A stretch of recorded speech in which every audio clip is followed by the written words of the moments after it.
చీకటి వచ్చిందంటే మనలో చాలామందికి అసహజమైన టెన్షన్ మొదలవుతుంది. ఒక్క కాంతి లేకపోతే మన మనస్సు ఎందుకు భయంతో నిండిపోతుందో శాస్త్రం ఏం చెబుతుందో తెలుసుకుందాం. అభివృద్ధి దశలో మెదడు ప్రభావం.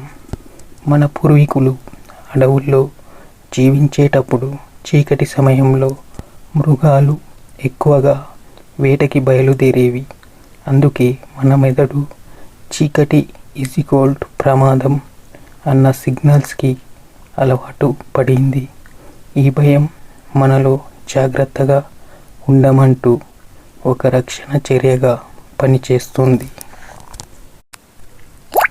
దృష్టి పరిమితి వల్ల చీకట్లో మనం దృష్టితో ఏమీ చూడలేము. మనం ఏదైనా అర్థం చేసుకోవడానికి ముఖ్యమైన విషయమే దృష్టి. దానిని కోల్పోతే మెదడు ఊహలతో పనిచేస్తుంది.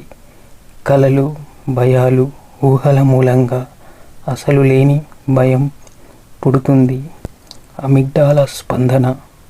చీకటి పడగానే మన మెదడులో అమిగ్డాలా అనే భాగం యాక్టివ్ అవుతుంది. ఇది భయం, అలర్ట్ లాంటి ఎమోషన్లకు కేంద్రంగా ఉంటుంది. చీకటి అనేది ప్రమాద సూచికలా పనిచేసి భయానికి స్టార్ట్ బటన్ నొక్కుతుంది. చిన్ననాటి అనుభవాల ప్రభావం. చిన్నప్పుడు ఎవరో చీకట్లో భూతాలు వస్తాయి, దయ్యం ఉంది అని భయపెట్టడం వల్ల మన మెదడులో చీకటి భయం అంటే భయం అనిపిస్తుంది. సెరటోనిన్ స్థాయి తగ్గిపోవడం.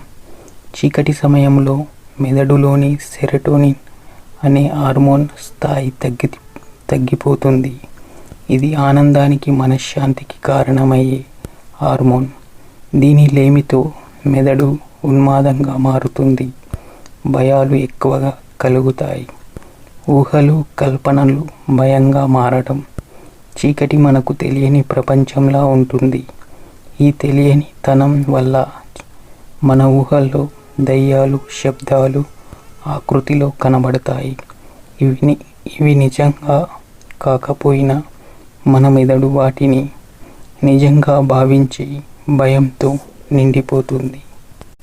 భయభూతాల కథల ప్రభావం. సినిమాలు, దయ్యాల కథలు మనలో భయం నింపుతుంటాయి. చీకటి అంటే మనకు దానితో జత కలిపిన అన్ని భయంకర దృశ్యాలు గుర్తొస్తాయి. చీకటి అంటే భయం. ఇది నిజంగా మీలో ఒక లోతైన సేవ్ మోడ్. శరీరం అపాయం నుంచి కాపాడుకోవడానికి వాడే ఒక సహజ పద్ధతి. అయితే ఈ భయాన్ని అర్థం చేసుకున్నప్పుడే మనం దాన్ని తలకిందులుగా తిప్పగలుగుతాం.